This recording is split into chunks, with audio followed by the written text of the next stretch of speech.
Enfield, Connecticut.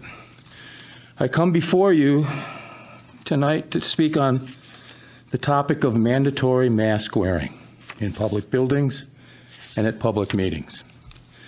I fully understand that the decision to do so is up to the town manager. It is my contention that we have three options concerning the wearing of face masks at our public meetings.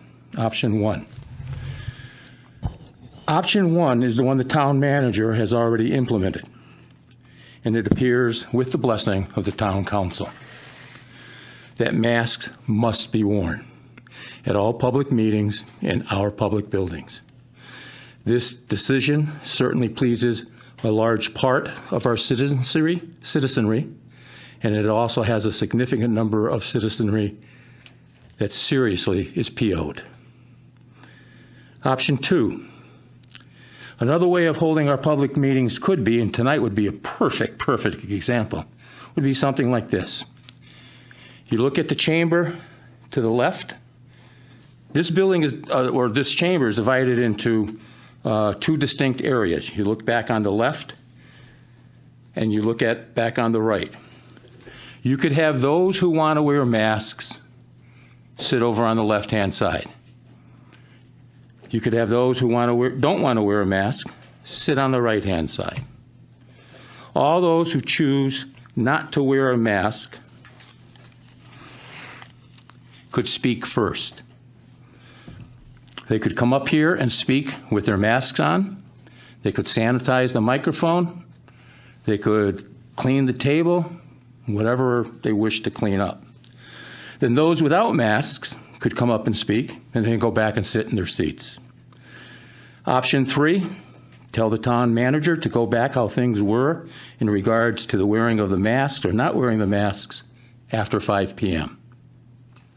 Now, I would assume that some of you will fall back on the idea that it's her decision, and I think that's a cheap cop-out and one of the worst ones I've ever heard. The town council hired her, even if it's for an interim basis. This town council can tell her to revert to options 1 or 2, as I've presented. And if not, this town council can tell her to start looking for a new job and start looking quickly. Finally, for those who attend the town council and Board of Ed meetings, you've all been witness to what's going on off camera. To those people sitting at home watching on ETV or on YouTube, you don't see the police presence inside or outside of this building. At the last Board of Ed meeting, there were 5 patrol cars in that parking lot. To my knowledge, there was 1 officer in the chamber here, there was 1 officer outside the chamber, and there was 1 officer downstairs politely talking and professionally talking, explaining to the 25-plus people what the consequences would be if anyone went into the chamber without a mask on or refused to keep their mask on. Bottom line, you would be issued a ticket and have to pay a $100 fine. Let me repeat that. You get a ticket and you pay a $100 fine. And if you still refuse to put on your mask, they would cuff you, arrest you, and take you down to the police station, and that arrest would be on your record. Members of the town council, is this the price you want the people of Enfield will have to pay just to speak at a meeting? Is this what you want? Is this what you really want? Is this 1984 coming to Enfield? I won't make the ridiculous comparisons of Germany back in the 1930s and the 1940s, or the Soviet Union, when Russia was the Soviet Union, or what's going on in China today.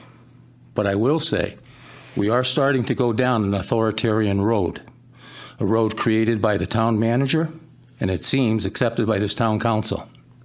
We can go to a grocery store, we can go to a drug store, we can go to Costco, we can go to restaurants, we can go to bars, churches, casinos, large family gatherings, etc. But we cannot enter these chambers to speak at a public meeting unless we have a mask on. I would like someone on this town council or the town manager to tell us who called for the police present at last Tuesday's Board of Ed meeting. I beg you, get rid of this mask mandate. There are ways to do it. please just do it.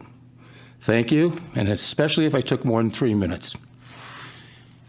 And just as a further note, looking at everybody, or not everybody behind us, this is what we're getting because of these things. People aren't coming to talk. You're beating the brow on them, and I don't know why. Thank you. Thank you. Anyone else? Any other? Councilor Ludwith.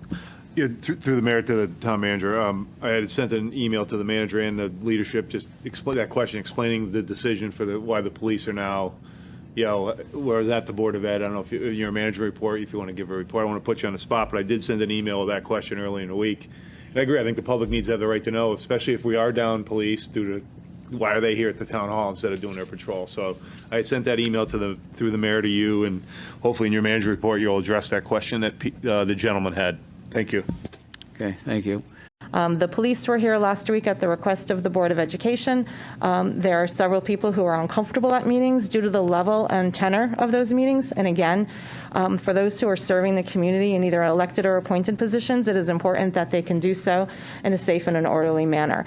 They're on part of a regular walkthrough patrol tonight. In fact, I believe the police officer that was here to greet us has already returned to duty. They are above minimum staffing tonight, so it is not an overtime situation. Last week at the Board of Ed, there was a 4-hour overtime applied to it based on the request of the Board of Education that I thought was a good thing to do, and I agreed to it as well with the superintendent.